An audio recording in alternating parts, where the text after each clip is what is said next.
Hey, it's Whammy, What Matters in Innovation. I'm Scott Kirsner. We are going to catch you up on some of the innovation news from the past week that you may have missed. And joining me is Alex Slawsby, CEO of Derisk and a senior advisor to innovation leader, and Patti Mikula, who is CEO of Hackworks in Toronto, Canada. Patti, glad you could join us. And I'm curious, what is item number one for you this week? So excited to be here this week. Thanks for having me. I kind of was wanting to talk maybe a little bit about the rumors of Apple launching augmented reality contact lenses, but I decided to go down a more practical route. And I think, practically speaking, probably one of the biggest news items that is going to have a positive impact on innovation in the near term is the rapid release of vaccines, both here in North America and around the world, and the revised CDC guidelines that once two people or two groups of people are fully vaccinated, they are free to share space again. I think we're all going to be looking forward to that. And for you, I'm guessing the shared space is both like hanging out with friends and family, but also maybe organizing events. I know you guys run a lot of hackathons, so that's on the horizon probably. Yeah, absolutely. We've spent the last year figuring out the best ways to take what were in-person events and hackathons and make them amazing virtually. And there's a lot of great reasons to do things virtually, the accessibility reasons and, bringing people from far and wide geographically together. But I think, there's been a lot of studies that have come out in the last little while talking about, while concerns about productivity in the new work from home reality have been largely unfounded, and productivity is actually largely up in a lot of organizations that have gone to entirely work from home environments, innovation has actually taken a hit. And I think the stat, there was a study that came out from Microsoft and Wharton recently that talked about how I think 1/3 fewer leaders said that they were running highly innovative teams in terms of products and service delivery than they would have said in 2019. So I think largely having that face-to-face connection, looking at the Allen curve and that close proximity of people, I think we know that has a generally positive impact on innovation, and I'm looking forward to that. Yeah, for sure. Me too. So I know you have been following what's going on with NFTs, Patti, non-fungible tokens. And for me, the news of the week was going from a lot of conversations on the Clubhouse app about how NFTs were important, and in particular NFTs for content and artwork and creative expression. And then we saw on Thursday an NFT artwork by this artist I'd never heard of called Beeple, sold at auction at Christie's for $69 million. I think it was the number three, the third highest price for any living artist sold at auction.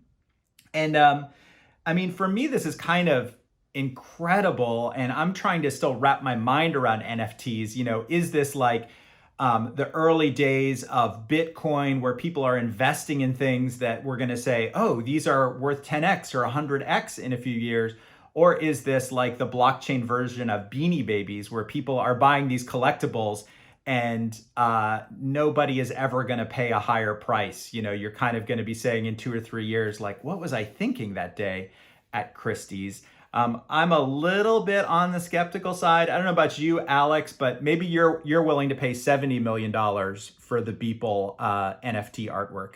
And I think it was a collection of something like 5,000 images that the artist has captured since 2007. I also saw that Jack Dorsey is offering up the first tweet ever for something like $2 million. So yeah, I don't know. I still have a whole bunch of dusty baseball cards in the basement, so I'm not sure if I'll have NFTs in the basement at some point. But that's a great story. I wanted to talk just briefly about Kupang's IPO this week, because I think it's a great story on a number of levels. So Kupang is a firm started by a man named Bom Kim, who was at HBS. He dropped out in 2010, inspired by Groupon, the success of Groupon back at the time. So he went back to South Korea. He founded the firm to be a Groupon competitor, but over time evolved it to become more of an Amazon-like company, because such a company didn't exist in South Korea. And it's really interesting, and some interesting facts. So South Korea's population is over 50 million people. If you think about the inhabitable land, though, it's basically the size of Cape Town, South Africa, or a little smaller than Rhode Island. So you've got huge population density. 95% plus are connected to the internet. So huge connectivity. And there was really no logistics provider like a FedEx or UPS. So he built all that stuff, and there's a bunch of stats that show folks are more loyal to Kupang than they are to Amazon. So it's a great story. They went public, $100 billion valuation. The part that I think is just a great story beneath that is back in 2010, when Baum went to raise money, he raised $1.4 million in the first round. And Clay Christensen's family investment company, Rose Park Advisors, which he was running with his son, Matt Christensen, was in on that.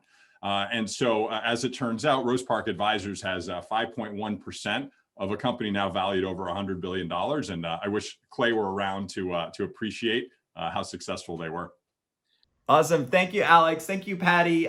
This was fantastic. I want to mention two more things before we wrap up. First of all, next week, March 16th, our friends at the Industrial Liaison program at MIT have a 2-hour webcast coming up on digital transformation. It's March 16th, and you can find out more at ilp.mit.edu.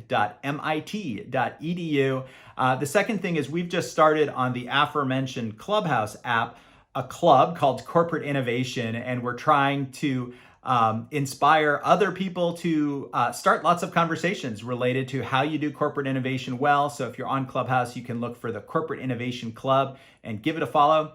Thanks for watching Whammy, and we'd love to see a comment from you below on what was your biggest innovation news this week. Thanks.